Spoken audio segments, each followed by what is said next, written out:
First up, viewers, after a grueling 5-week battle with pneumonia, Pope Francis has finally returned to the Vatican, marking his first public appearance in a month because his discharge from Rome's Gemelli hospital brings the much-needed relief to the faithfuls and also the Vatican. Watch this report to know more. Surviving a 5-week-long battle against pneumonia, Pope Francis was discharged from Rome's Gemelli hospital on Sunday.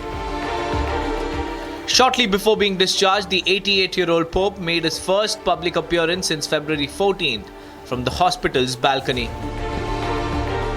Thereafter, the Pope, who remains frail, left for the Vatican.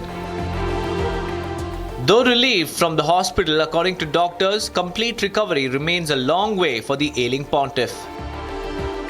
Doctors have also prescribed 2 months of rest to the Pope and advised him to avoid large or stressful meetings.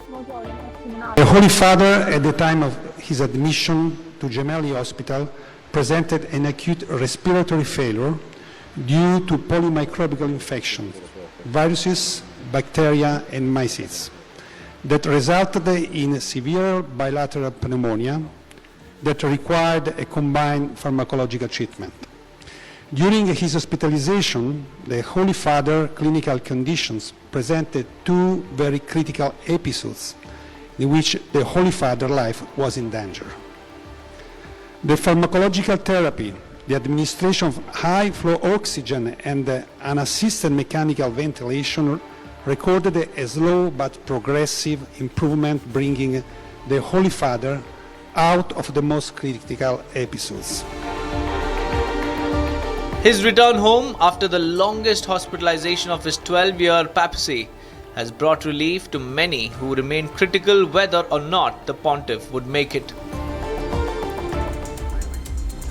Moving on, viewers, just few weeks after taking over the premiership from Justin Trudeau, Canadian Prime Minister Mark Carney has called for snap elections in the country, and the Prime Minister's announcement comes after his meeting with Canadian premiers on Friday, and the election is scheduled to take place on the 28th of April. Take a look.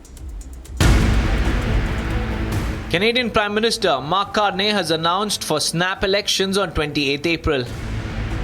This comes after Carney held meetings with the various premiers ahead of the announcement. The Canadian Prime Minister is also simultaneously launching his campaign with a strong message committing to fight US tariffs. I'm asking Canadians for a strong, positive mandate to deal with President Trump and to build a new Canadian economy that works for everyone. Because I know we need change. Big change. Positive change. You see, my generation was fortunate. For us, there were more opportunities and life was more affordable. You had to work hard, but you could get ahead. That was the bargain. But for the generations that have followed, they're working just as hard or even harder than we did. But they're struggling to pay the rent, to put groceries on the table, and to save for their kids' educations. The elections also come amid the backdrop of mounting trade tensions with neighboring US. President Donald Trump has imposed tariffs on Canadian products.